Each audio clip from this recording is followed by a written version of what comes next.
তৃণমূলের বিসর্জন। আপনাদের চ্যানেল কাল থেকে টুইস্ট করে করে বলছে সোমবার, আমি সোমবার বলিনি, আমি বলেছি সপ্তাহের শুরুতে যে অবস্থা হবে তাতে পিসি ভাইপো বেসামাল হবে। ওয়েট, আজকে রবিবার, আজকে রবিবার অপেক্ষা করুন। সরকারি গাড়িতে চড়ে কৃষ্ণনগরের তৃণমূল প্রার্থী মহামৈত্রের বিরুদ্ধে মনোনয়ন জমা দিতে যাওয়ার অভিযোগ সব জায়গায় সরকারি করছে। আপনারা যারা মুখ্যমন্ত্রী 25 তারিখে নাকি মহিষাদলে আসবে, আজকে তো কিছু কাগজ কাপ পড়ে থাকবে, ওগুলো ঝাঁটানোর জন্য আসবে। এই মুখ্যমন্ত্রী আপনার 25 তারিখে যেদিন এখানে আসবেন, দেখবেন এখানকার ডিআইএসও আমাদের যে ডিস্ট্রিক্ট ইনফরমেশন এন্ড কালচার হচ্ছে ডিআইসিও, তিনি আপনাদের মেসেজ করবেন যে মুখ্যমন্ত্রী আসছে। লোক প্রসার শিল্পীদেরকে ইন্দ্রনীল সেনের কথায় ফোন করে করে বলছে যে আপনারা তৃণমূলকে ভোট দিন, লোক প্রসার শিল্পীদের। অতএব মহামৈত্র একই ঝাড়ে একই বাঁশি হবে, মমতা ব্যানার্জির ঝাড়ে ওই বাঁশি হয়। আমাদের গাঁয়ের ভাষা আছে, সরল ঝাড়ে সরল বাঁশ, পিকটি ঝাড়ে পিকটি বাঁশ, কাটা ঝাড়ে কাটা বাঁশ। এক যাত্রায় পৃথক ফল হতে পারে না। উনি যেভাবে সরকারকে ব্যবহার করছেন এই নির্বাচনে, আপনি বলুন, একটা হরিদাস পাল এসেছিল হলদিয়াতে, একদিনে 27 লক্ষ টাকা খরচ করেছে গোল্ডেন রিট্রিটে 154 জনের সভা। আর তৃণমূলের সিনিয়র লিডার সুধাংশু মন্ডল থেকে বিপ্লব রায়চৌধুরী, ওদের কি করুণ পরিণতি দেখুন। ওর নাতির বয়স, একটা চ্যাংড়াদের কর্পোরেটদের পার্টি তৈরি হয়েছে। ভোট মিটলেও কোচবিহারে অশান্তি অব্যাহত, নাটাবাড়িতে 2 বিজেপি নেতার উপরে হামলা, আইসিইউতে একজন ভর্তি রয়েছেন বিজেপি নেতা। যতক্ষণ না এই মহিলাকে আমরা প্রাক্তন মুখ্যমন্ত্রী বানাতে পারবো, ততক্ষণ এই কাজ তিনি চালিয়ে যাবেন। এবং সবচেয়ে বড় পুলিশ হচ্ছে এই কাজে ওনার দোষর। আপনি দেখছেন এত মহিলা এসেছে, একটা পুলিশের ট্রাফিক নেই, ব্যবস্থা নেই।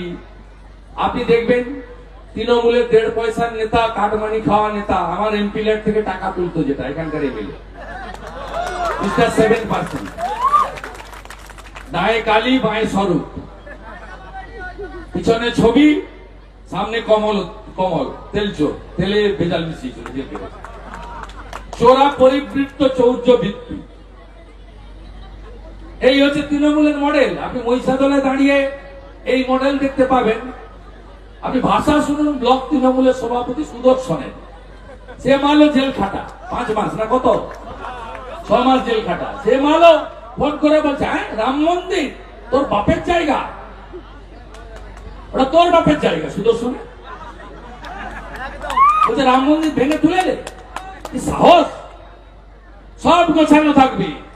বিজেপি সরকার আসবে, যে অবস্থা লক্ষণ শেঠ সুশান্ত ঘোষের করেছি তার থেকেও খারাপ অবস্থায় দেবে।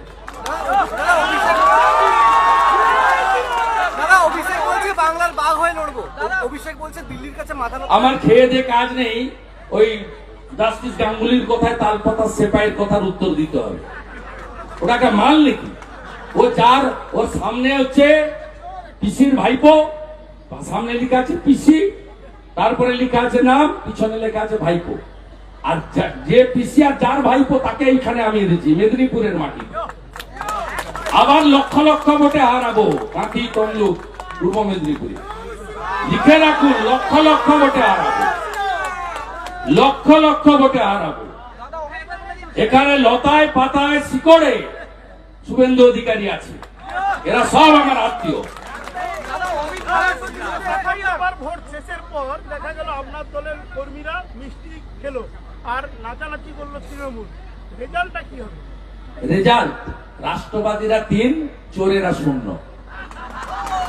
চোরেরা 0।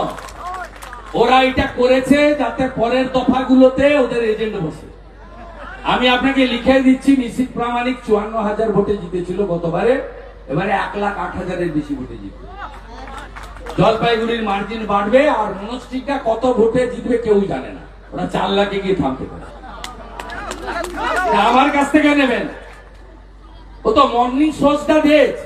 আমার সভাতে যা লোক হয়েছে, পিসি মনির সভাতে পুলিশ দিয়ে ভিডিওকে দিয়ে লোক আনিও লোক হয়নি।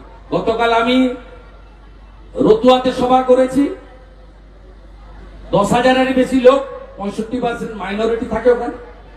আর মমতা ব্যানার্জি গাজলে সভা করেছে 2,000 লোক। মমতা ব্যানার্জি এনায়েতপুরে সভা করেছে 3,000 লোক। তার থেকে 5 কিলোমিটার দূরে অমৃতিতে আমি সভা করেছি 15,000 লোক। বাজার খুব খারাপ, খুব খারাপ বাজার। দাদা রেজিনগরে কাল রাত থেকে বোমাবাজি চলছে। হ্যাঁ? রেজিনগরে কাল রাত থেকে বোমাবাজি চলছে।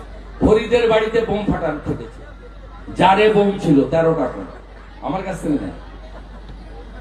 পুলিশ চাপার চেষ্টা করছে, আর সাংবাদিকরা বের করানোর চেষ্টা করছে, তাই তো? আমাকে সঙ্গে সঙ্গে ওই গ্রামে আমার লোক আছে। দাদা অমিত মালব্যর বিরুদ্ধে এফআইআর, অমিত মালব্যর বিরুদ্ধে এফআইআর। লেডি কুত্তার লেজে বেঁধে দিতে হবে। লোগো পরিবর্তন মমতা বন্দ্যোপাধ্যায় বেশ করেছে।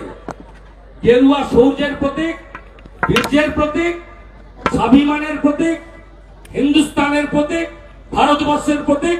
স্বামী বিবেকানন্দের গায়ে থাকে গেরুয়া। গেরুয়াকে যারা আক্রমণ করবে তারা দেশ বিরোধী। শুধু দূরদর্শনের লোগো নয়, সবাইকে গেরুয়া করা উচিত। গেরুয়া ছাড়া কোনো কাজ হতে পারে না। স্বামী বিবেকানন্দ গেরুয়া পোষণ করতেন। গেরুয়া হলো আমাদের দেশের স্বাভিমান এবং শৌর্যের প্রতীক। ভারত মাতা কি, ভারত মাতা কি।